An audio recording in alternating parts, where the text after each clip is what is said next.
Welcome to the analysis, ladies and gentlemen.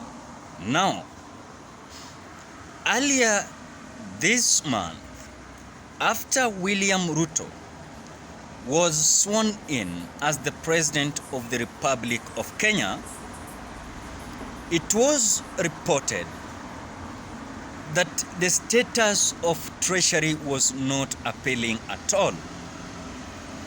That the resources that was available was unable to revamp the economy. And because earlier on, William Ruto and Rigathi Gachagua, they promised Kenyans that they were not going to borrow even a single cent. The reason being behind that was that they were to be independent, a country that is independent, because earlier on you do understand that Kenyans owe China about 9 trillion Kenyan shillings. When early this month, again, when William Ruto went to, of course, to address, by that time he went to address the UN Assembly. After the address, William Ruto came out to go and start negotiating a loan in South Korea. And this loan, he claimed that was going to assist them revamp certain issues that were so much important in terms of their government.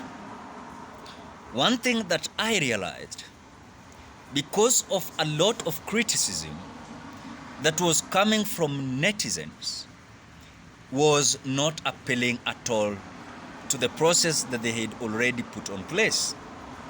So for them, they have been just keeping quiet, not telling Kenyans the reality if they had a process of having a loan from South Korea. And because of the resources and also South Korea themselves, this I saw it in a news from South Korea. This was a shock and a surprise to me, because according to the reason that was behind that loan that was to be borrowed by William Ruto and Rigathi Gachagua, they did not come out to clear air to netizens the reasons why they were getting that loan.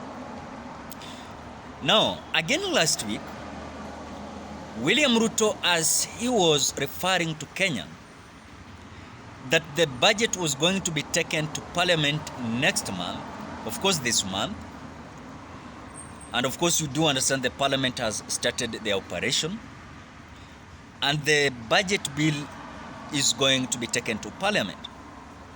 And William Ruto's suggestion towards the budget that is going to be taken to Parliament is that that budget needs them to borrow 978 billion Kenyan shillings. This is almost close to 1 trillion.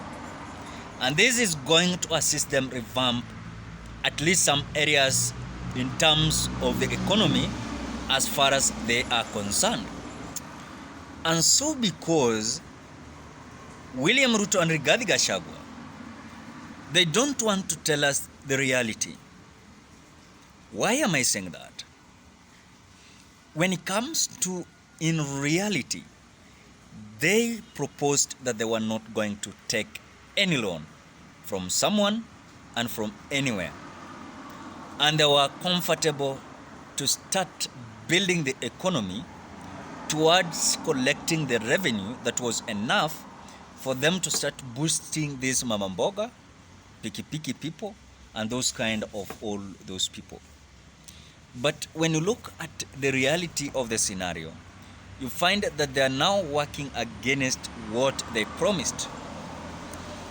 The same people, the same mind, complained that the huge burden of debt was not going to allow them to have another debt.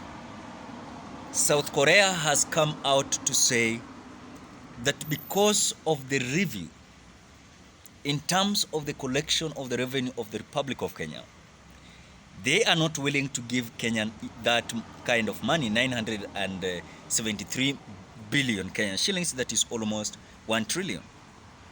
That Kenyans or the leadership of Kenya must come out to explain for them how they're going to repay that debt, which according to me, this is going to be a bigger problem for William Ruto to explain how they're going to pay that debt.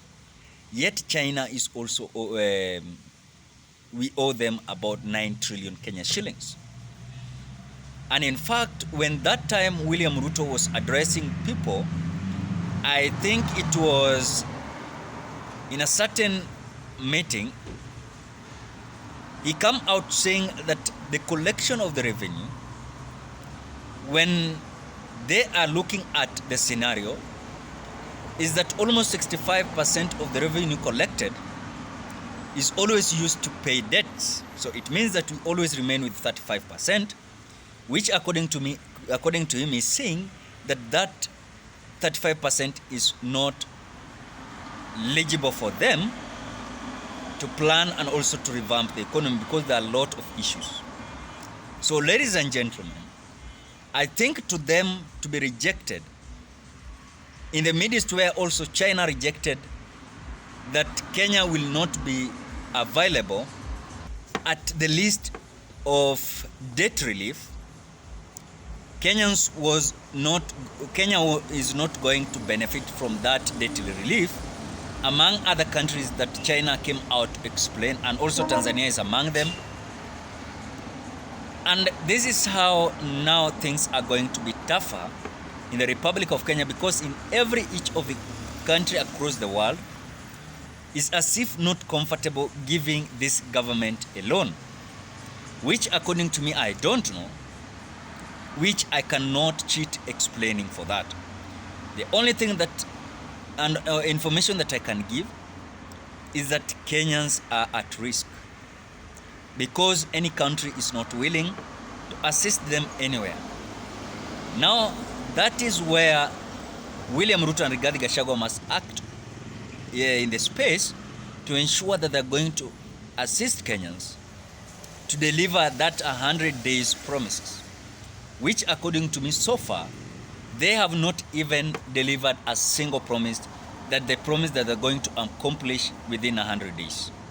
So that is the scenario that is happening at the Middle East, where South Korea has denied Kenya a loan, China has denied Kenya a loan. So I know that there are other countries that can give Kenyans a loan, according to the suggestion of William Ruto, that they need about 973 billion Kenyan shillings to assist them revamp the economy, but I don't think how they are going to get it and repay how. So ladies and gentlemen, what I thought towards the analysis, give your opinion at the comment section below so that we can compare our opinion. Otherwise, if you're a visitor, subscribe to the channel, put on the notification bell that when I upload my videos you get notified. For those who are returning subscribers, I want to say thank you so much. Bye bye till we meet on another video.